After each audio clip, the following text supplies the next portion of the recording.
Karen, we have a kind of a treat here. This is an outtake from Diane Sawyer's interview with Speaker Pelosi.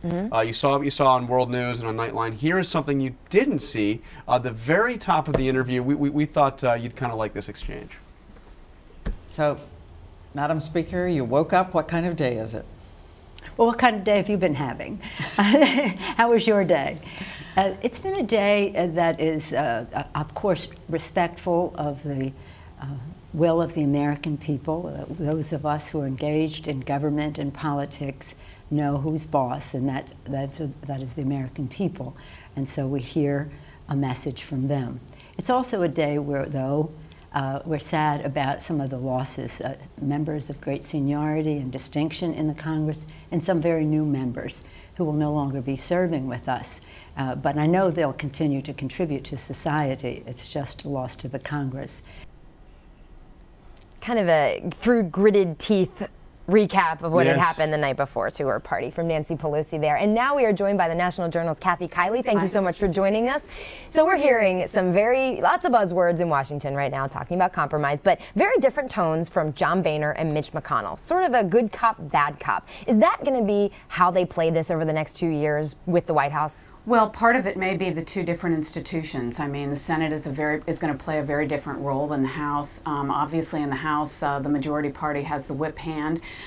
So I think you're just going to see it'll be two different roles played, not only by two different people, but two different institutions. And what about, you get the sense listening to Speaker Pelosi, absolutely no regrets. She thinks that you know, total success for her speakership.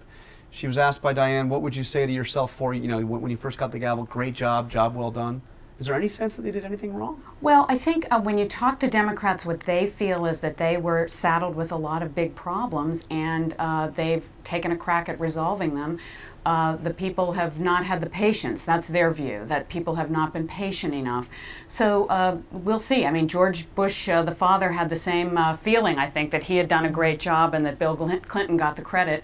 We'll see how it plays out this time. Also, in that interview yesterday, Speaker Pelosi did not say what her plans are next. Diane asked her about that, and she said she's going to think about this, she's going to talk with her grandkids, pray over it. But what's your expectation of what's next for Nancy Pelosi? I think she leaves. I mean, she has her chapter in the history book made, and she makes way for someone else. Okay, so the big question, Bachmann, Hensarling, who wins? I don't know, but I'll tell you this: the Republicans need to have some diversity in that leadership group. It looks like They've got all kinds of women out there. Exactly. It looks like the 1950s boardroom, as we've said. So I think it's interesting. They have a dilemma. They need to look a little bit more 21st century. So you think she might win? Could she win? I don't know. I mean, she's a lightning rod. Will that be the face Republicans want to put out? I don't know, but I do think they're going to need to find some of those folks. They've elected a more diverse group this time, and I think we'll see some of those people pushed to the front of the press conference. It'll give us a great fight to cover for the next couple of weeks, that's for sure. Kiely, thank you so much. You're very welcome. Thanks. All right, and thank you for watching Top Line. Thanks. Tune in again tomorrow. Yeah, no, that's going to be fun.